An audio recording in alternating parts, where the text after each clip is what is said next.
AM 960 KLTF Local News Week in Review.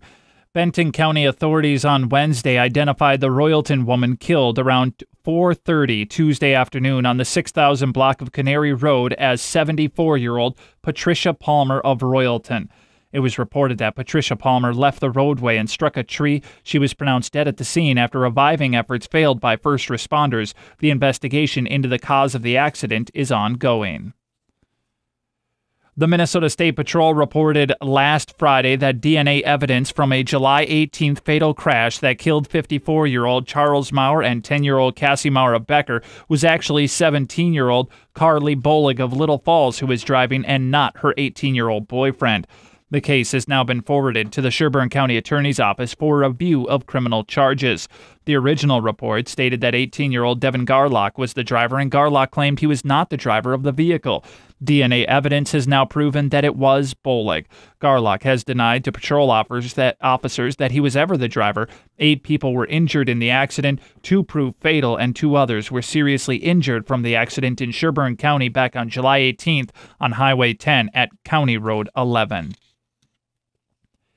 A Sartell teenager has pleaded guilty to aiding and abetting third-degree murder for his role in causing an accidental fire that killed a woman in November at a St. Cloud home.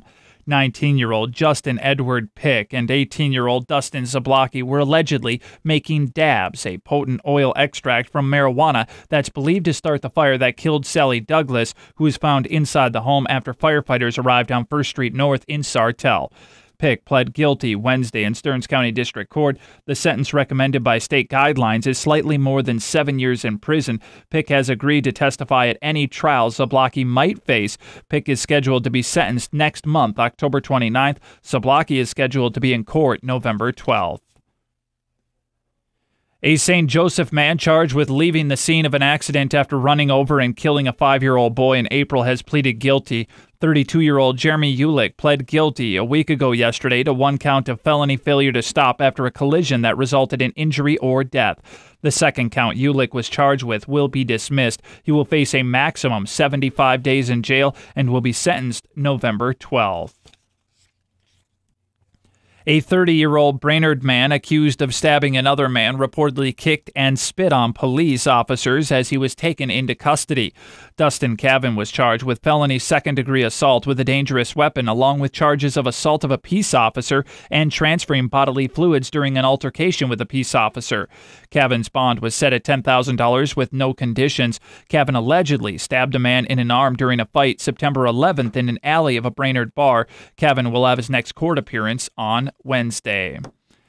A St. Cloud man was arrested Wednesday night after fleeing the scene where a man was struck and killed on Minnesota Highway 23. 27-year-old Jason Rao was booked at Benton County Jail. According to the State Patrol, he was one of 2 drivers who was struck 56-year-old James Olson of St. Cloud about 8:40 Wednesday night.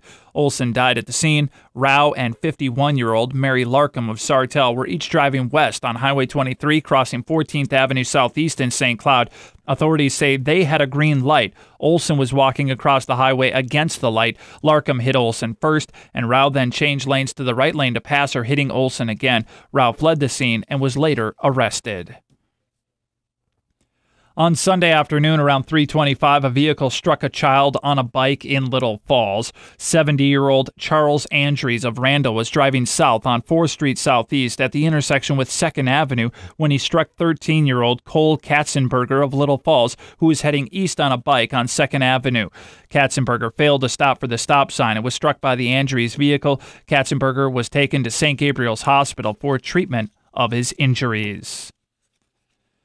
The Little Falls City Council set their 2016 preliminary tax levy at their meeting Monday night. The proposed levy for 2016 was $3,716,250. That is a 5% increase from this year's tax levy.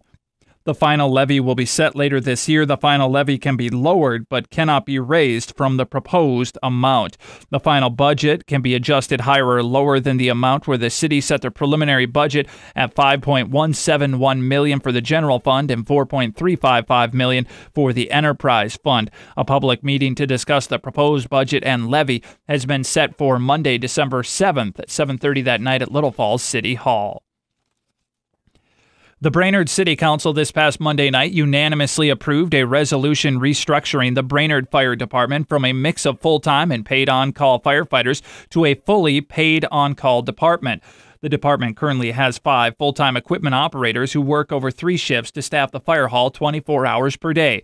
The ongoing discussions will now focus on the council's adoption of the resolution.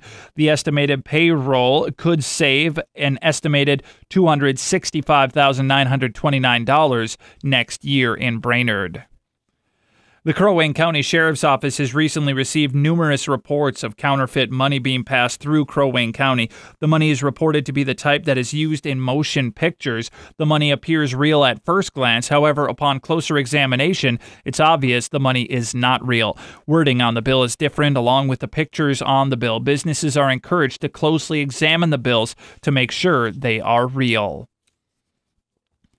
The local unemployment rate dropped in Morrison County from 4.5% in July to 4.1% in August. It's also lower than August last year that was at 5.3% unemployment. Here's how other counties in central Minnesota fared for August unemployment rates. Aiken County 4.6%, Benton 3.8%, Cass 5.2%, Crow Wing 4.2%, Mille Lacs 4.6%, Sherburne 3.5%, Stearns 3.3%, Todd 3.4%, and Wadena County 4.9%. The Brainerd Metropolitan Area, 6.9% unemployment in August. St. Cloud Metropolitan Area at 3.8%. Stuart Mills III last Saturday announced he is exploring a possible run again in the 8th District against DFL Congressman Rick Nolan next year. Mills ran for the U.S. House seat in 2014 and lost a close election to Nolan, who announced this summer he is going to run for re-election next year. The Pierce City Council meets Monday night at 7 o'clock. There will be a public hearing at 6 on the Small Cities Development Program. Then at 7 o'clock, the meeting. 2016 assessments, building opportunities for the city, and Minnesota Power Electric Service Agreement, all on the agenda Monday night. A free nitrate clinic will be held Monday, October 5th through the 9th at the Morrison Soil and Water Conservation District. Samples can be brought in clean Ziploc bags, 2 to 3 ounces. Testing is immediate, and a quick questionnaire on well construction is voluntary. The Minnesota Department of Health recommends having nitrates checked annually. And the Franciscan Sisters of Little Falls invite all animal lovers and their pets to attend the 20th annual Blessing of Animals tomorrow at noon at Washington Park on 4th Street next to the library in Little Falls. That completes this week's Local News Week in Review.